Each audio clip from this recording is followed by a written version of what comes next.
do you have winning the NFC East, and why?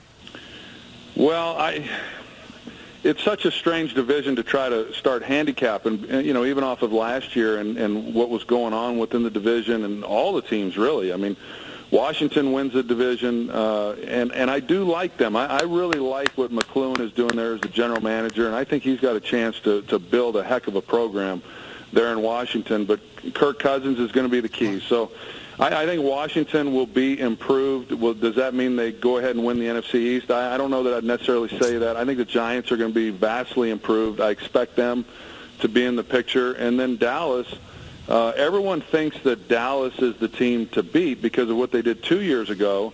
And with Romo going down last year, I just don't know. I just have watched this team from afar, and I don't know that they're going to come back, even with a healthy Romo, and play to the level that they did back in 2014. So as far as trying to pick somebody, I'd probably go with Dallas, but I think it's going to be a heck of a race this year. It was last year, but for all the wrong reasons. Well, you know the old saying, Troy, and we're talking with Hall of Famer Troy Aikman here on the Michael Kay Show, the definition of insanity is doing the same thing over and over and expecting things to change. How long can the Cowboys keep hanging with Romo if he's going to keep getting hurt? Well, that'll be a test. They don't have any they don't have any alternatives at this point. He's a heck of a player, obviously, when he's healthy, and but he's getting older, as we know, and I don't know how well he's been able to train because of the back injuries and the shoulder injuries and everything to really try to strengthen himself to withstand the beating that he takes. But that offensive line, as we know, is good, and last year he really didn't get hit much, and the shoulder gave out, and it gave out twice on him just falling on it. So I don't know what exactly the reports are on that, but I agree with you that even when you get beyond Romo, this is a franchise that for 20 years has been pretty average. When you look at it, and yet every year it seems that people are talking about this team as being a Super Bowl contender. So I'm going to hold out until I see what this team actually has. And we get to find out really a lot about them and a lot about the Giants, a game which we'll have on Fox opening day. Troy, it's such a fun conversation with Eli because there are many people that believe he's a great quarterback. Statistically, he's been very good, and he had those 2 Super Bowl MVPs, but there are some believe that he's just a slightly above-average quarterback that got lucky twice. How do you view him?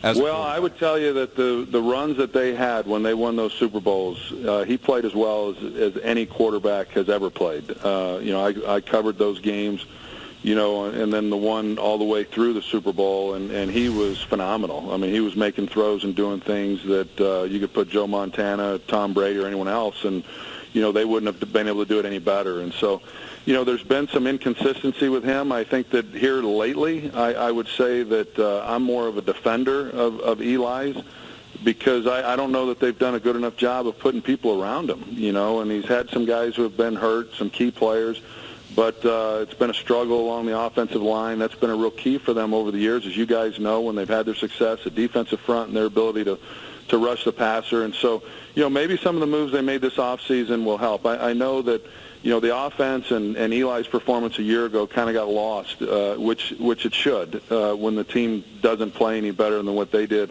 overall. But I think Ben McAdoo and that offensive system has been really good for him. I think it's brought more consistency out of his game.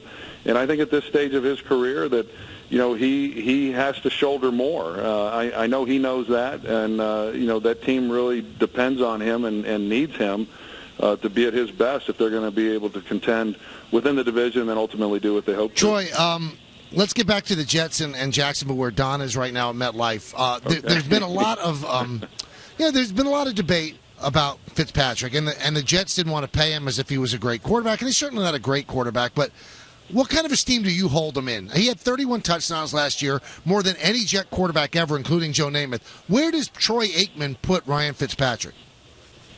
I like Ryan. I mean, obviously he's a smart guy. I mean, I'll give him that based on, he's an Ivy League guy, and I think Chan Gailey's offense. I'm familiar with Chan Gailey's offense. I ran it in Dallas for a couple of years, and then of course Ryan was with him in Buffalo, and I think that it's an offense that fits him and what he wants to do, or what he's good at doing, and then along with what Chan wants to do as an offensive coordinator and run the football. I just think that, when you get into an offense that is more run-oriented and then they're going to play good defense, then I think too often the quarterback then gets labeled as more of a manager, a game manager, than a guy who really contributes to the overall team success. And I've always disputed that, because I don't think you win games by covering up your quarterback. And he's been solid, and his opportunities they came along last year with what happened to Geno back in training camp, and he made the most of it and played well. So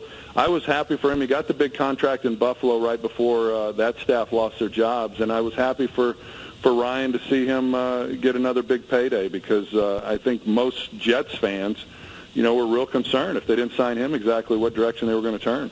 But you look at that team, Troy, and they've got Marshall and Decker healthy. They went out and got Forte. Their defense is stacked.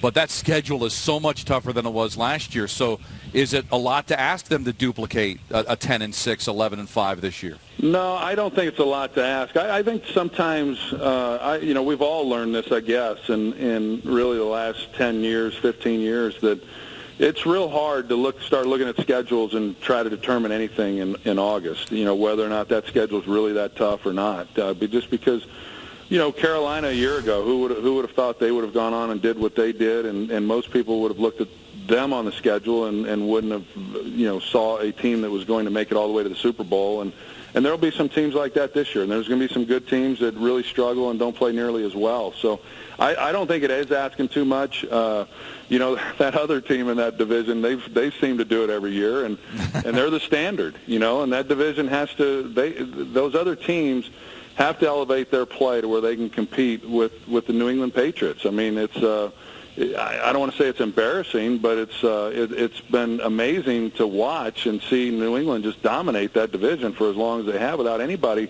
really stepping up and taking it away from them.